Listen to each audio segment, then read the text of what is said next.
we're here to bring a new type of news show. New insights, new styles, and new topics every day. We are News Generation. Bringing news just for you. It's Friday, May 22nd here in Seoul. I'm Lee Soo-jin, and this is News Generation. Joining us today is Q. Thank you for having me. Happy Friday. Thank you for coming in. Also, Fabi's with us. Happy end of the week. Happy Friday, and both are here to speak on behalf of people in their 20s and 30s.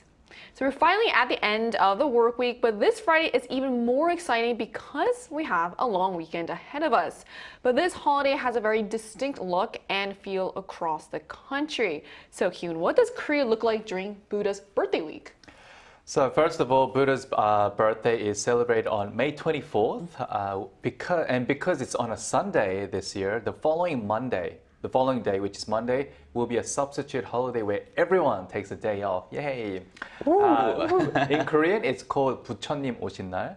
And to commemorate this religious day, colorful lotus lanterns are hung across the streets, temples, and the neighborhoods from weeks before to create a colorful and vibrant festive mood. It may look a little unfamiliar to the younger generation, but in Korea, Buddha's birthday is celebrated just as big as Christmas or even perhaps Halloween. Yeah. And it does really make the whole city feel festive and at the same time surprisingly also peaceful. So for someone experiencing it from abroad, the atmosphere can feel especially unique. So what stood out to you, Fabio, most about celebrating Buddha's birthday here in Korea? Well, it surprised me that you can definitely tell that it's Buddha's birthday. The whole city is decorated with these beautiful lanterns, which are called yeondeung in Korean. And sometimes when you even go to the temples, let's say, for example, Jogesa Temple, which is in the center of Seoul, you can see these beautiful lantern sculptures, which beautiful drawings. So the whole city is just decorated to celebrate this festivity. And I have to say, it's quite different from what I experienced in Spain. You see, Spain is a pretty Catholic country. Right. So the whole cultural context is quite different, and the aesthetic of it all really provides something that I've never seen. So it was very fun for me. And throughout these 3 years, I have been going to temples during this holiday, and I noticed that there's a lot of people, not only tourists, but also people who are devoted and are really, using the whole meaning of this beautiful day. I actually did go to Tokyo in the beginning of the month, and they already had some of the decorations up, like you mentioned, the lanterns. They had hung it up, so it was really beautiful just to look up and see all those colorful lanterns as well. I always tell people that this is probably one of the best seasons to visit Korea, because when you go to the temples usually, well, they're already beautiful, but once they are decorated with all of the lanterns and even the sculptures, it just gets, it's fascinating. Right, there's so much to really see. It's really one of those holidays that completely changes the atmosphere of the city. It's interesting how a religious holiday can also become such a shared culture experience for everyone in the city. And that's why we're going to talk more about this. But first, let's take a look at the screen.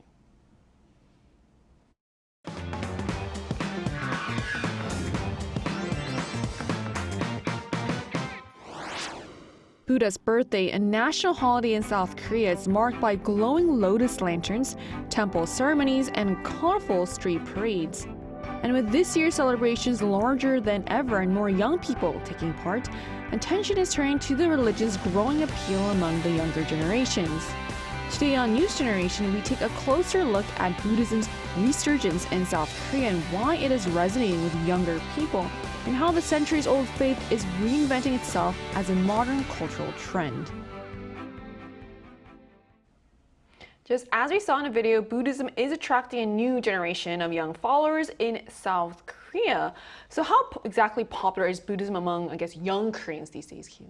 So even among young people who aren't Buddhist, a growing number of Gen Zs and millennials in Korea are actually getting into Buddhist-inspired content and culture. Now, earlier this month, a Buddhist expo attracted a staggering 250,000 visitors, and a large portion of them were actually young people. And what's even more surprising is that nearly half of the attendees weren't actually Buddhist. And riding that trend, Buddhist-themed merchandise is also booming. For example, things like prayer bead bracelets, miniature Buddha statues, and even moktak-shaped toys, which is a traditional hollow wooden percussion instrument used in Korean Buddhist ceremonies, meditation, and daily chanting.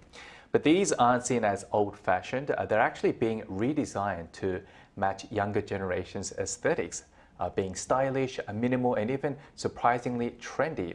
Now, even Siddhartha by Hermann Hesse, a novel that's more than a century old, is making a comeback in Korea.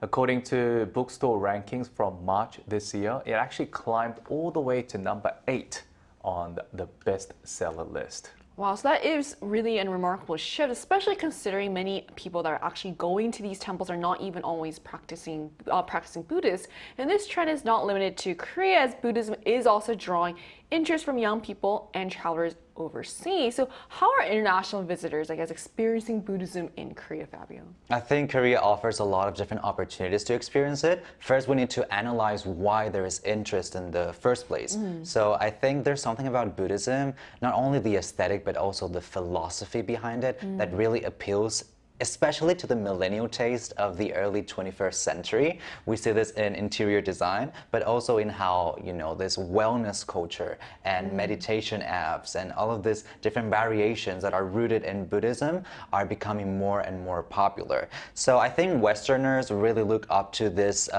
specific religion with different eyes, not necessarily as believers or holders of the gift of faith, but rather as people who want to experience a different way of thinking. And I think South Korea really offers that perfectly with opportunities like temple stays, where you can just visit a temple, stay there with a monk, have tea with a monk, and even learn temple cuisine. It's also a great way to detox from everyday life and external devices. And I have a lot of friends and family members who have done so, and they have a lot of fun. I haven't tried it myself, but I would love to do it in the future. Plus, if we're mentioning about other opportunities, I always like going to the museums here in Korea, and one of them is the National Museum of Korea. One of the biggest treasures that they have there is inside a very special room that is called Sayu의 방. And I really recommend visiting it because you see these statues of Buddha that are so beautiful and you can really feel the essence and the energy.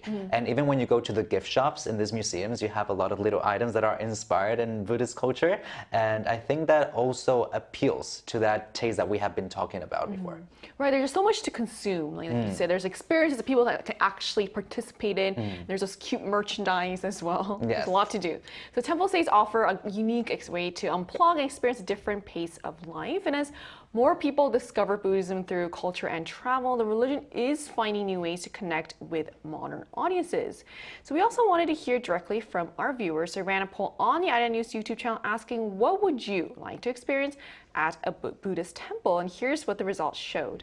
So according to a poll, nearly half of the respondents, or 49%, said meditation would be their top choice if they visited a Buddhist temple, making it by far the most popular experience. Temple cuisine classes came in second at 25%, followed by tea talks with a monk at 20%.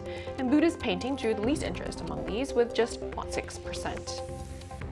So it seems most people are looking for a chance to slow down, clear their minds, and enjoy a more meaningful hands-on experience.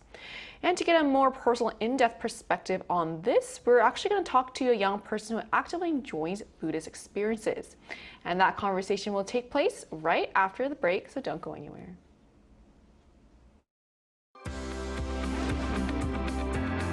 NewsGen wants to hear from you. Go to YouTube and search out channel Arirang Click Posts and cast your vote in the poll. Make a new type of news with us. Joining us today is India from the US, who has enjoyed Buddhist culture experiences here in Korea. So hello, India. Thank you so much for connecting with us today. Hello, thank you for having me. So India, so what Buddhist experience have you had, and which of them was your favorite? So some Buddhist experience I've had was going to a meditation class, was going to see Cheonggye-san, see the little lanterns, and also doing a temple stay. Now, the temple stay is by far the best one I have done because it's kind of like a last minute plan. And it was pretty interesting to be able to experience that versus not being able to in a way.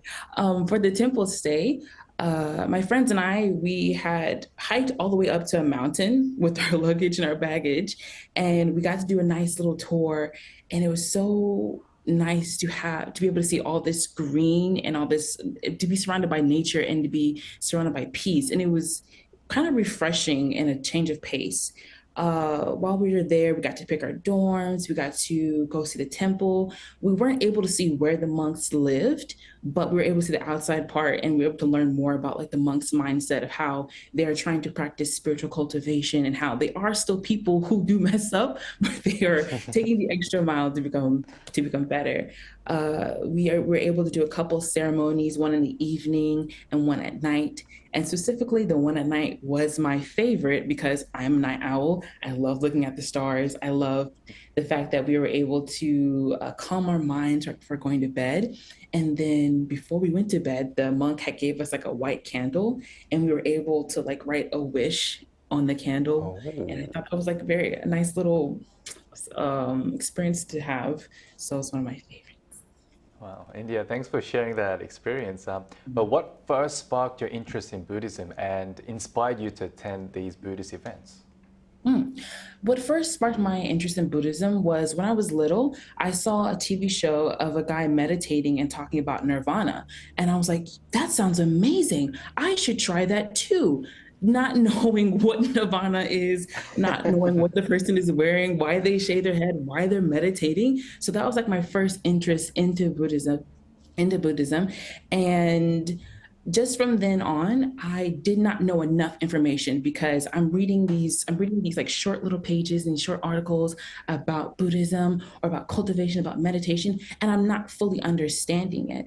So I like to go to events where I actually get to sit down with monks and try to understand what they're telling me, try to follow some spiritual ways that they try to try to follow some ways where they try to silence their minds and focus on the present and the now and doing volunteer work in a way. I'm so jealous about your experiences, India. Well, you see, India is one of my very good friends here in South Korea, and hopefully we get to do something together related to Buddhism in the future. But I want to know, what Buddhist experience would you like to do next in the future? Next, one thing I have to do next time is I have to go to the Lantern Festival. I keep missing it because I'm either working or I don't know the dates. So I have to do that next time. And one day, if I get enough money to travel, I would love to go to Tibet or to Thailand and do like a 3-day temple stay there. Now, if I do that, I would definitely have to learn some basic language, but I would love to go there and visit a different type of Buddhism because here in Korea, there's like some mixed with Confucianism, there's some mixed with just cultivation, there's some mixed with nirvana. And like, I would like to see how different it is within different countries. And I think it would be very amazing and an eye-opening experience for me. Right. We were actually just saying before the show how with your name, you're meant to really explore this religion. So I hope you do get to have more Buddhist related experiences here in Korea too. So thank you so much for joining us today, India. Thank you for having me. Thank you. We just spoke with someone who enjoys attending Buddhist events, sharing which experiences she has tried, what first sparked her interest in Buddhism, and what she hopes to experience next.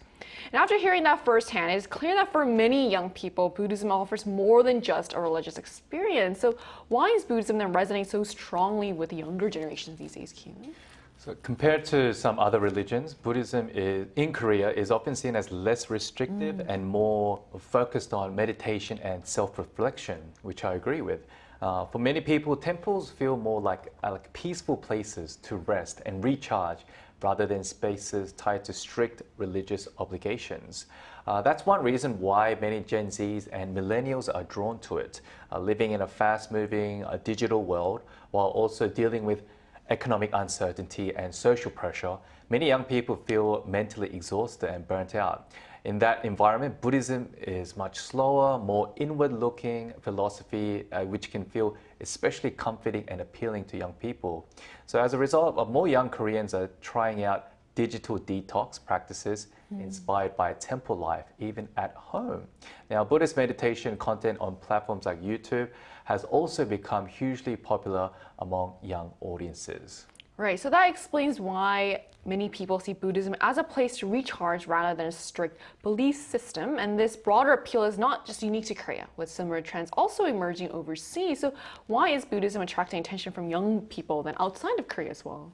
I think a lot of people are experiencing Buddhism in a more superficial or softer way, and I think it goes with what Kifin just mentioned. You know, it's not necessarily a situation where faith really defines the way that you have to engage with that culture, or at least that is the case in most Western countries, where, as we mentioned before, Buddhism becomes an aesthetic, a way of living, and almost a philosophy. And well, I mean, I have been living in Spain for 20 years, and it was so common to find, for example, Buddha statues in people's homes, in restaurants, in clubs. Sometimes I would wonder why, and I think it's mostly because of the inspiration of the message behind it. So I think we're seeing this in Korea too, where Korean content is really, succeeding abroad in different forms and ways. So for example, among K-dramas, we have Goblin. And amongst movies, we have Exuma, which is Pamyo in Korean.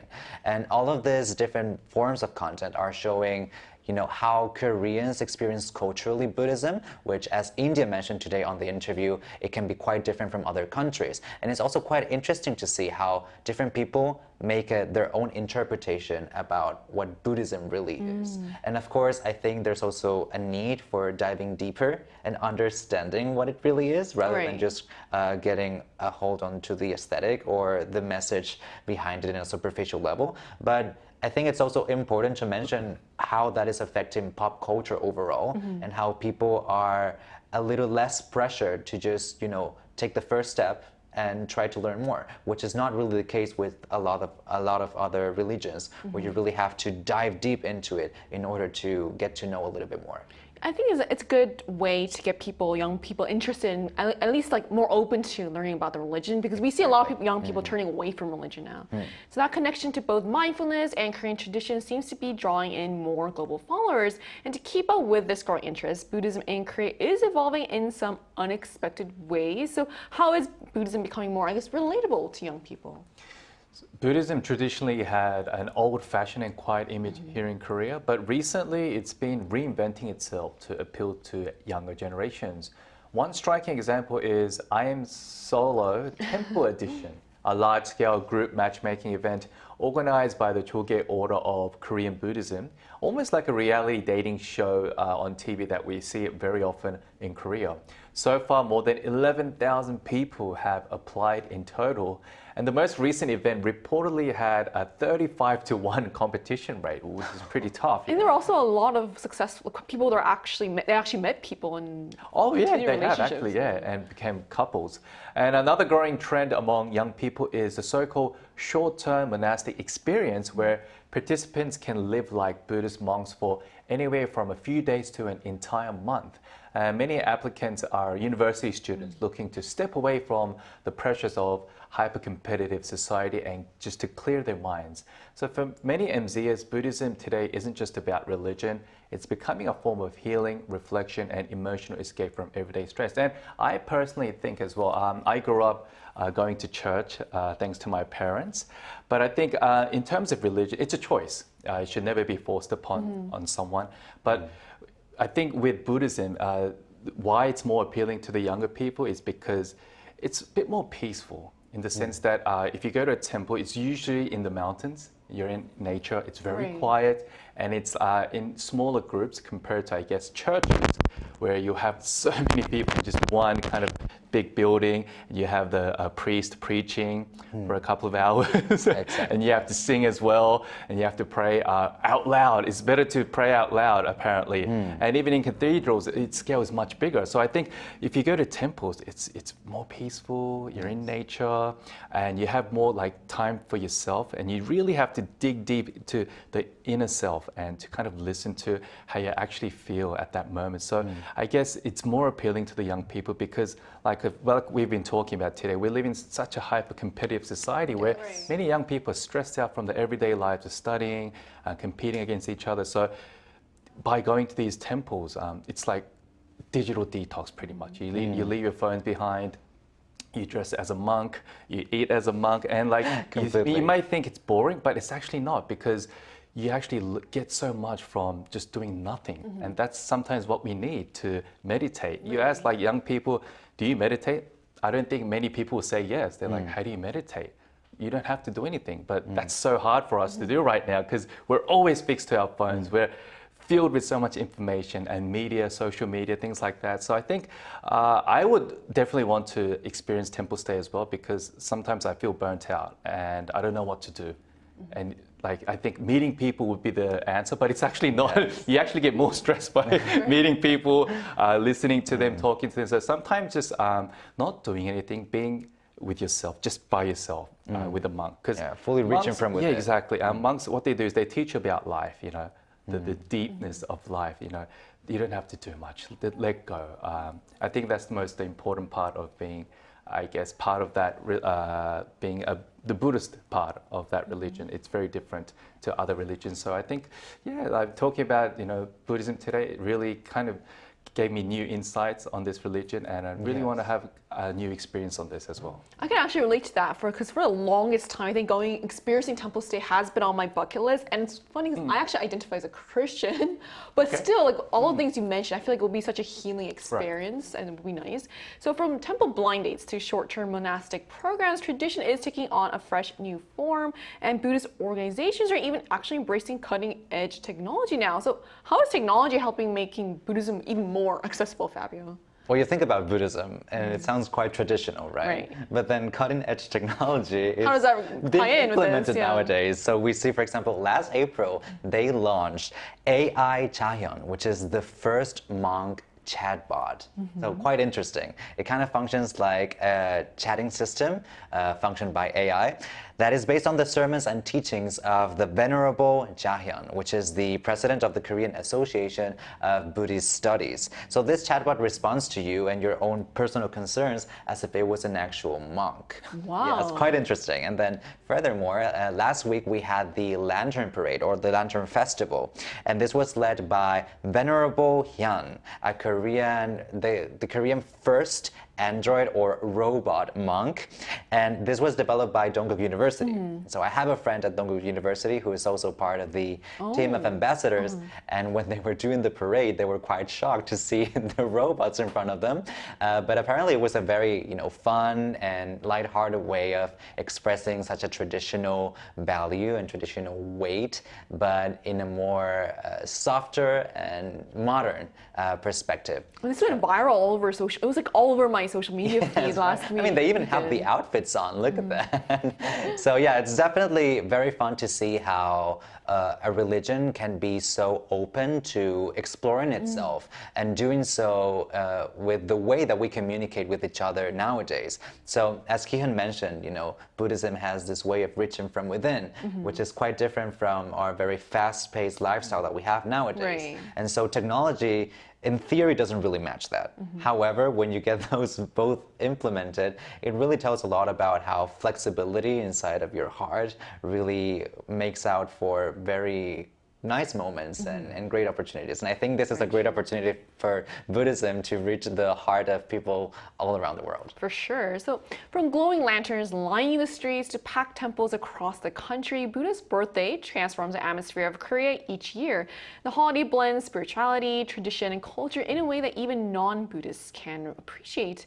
And for many visitors, it becomes one of the most memorable times to experience Korea. And that brings us to the end of today's episode of News Generation. But News Gen will be back on Tuesday following the Buddha's birthday substitute holiday at 10:30 a.m. Korea time with more stories and discussions. A big thanks to Kyun. It's always a pleasure. And also Fabio. Thank you so much. And to our viewers, thank you so much for watching. And hopefully all those lanterns will finally guide you to some enlightenment this weekend. We are News Generation.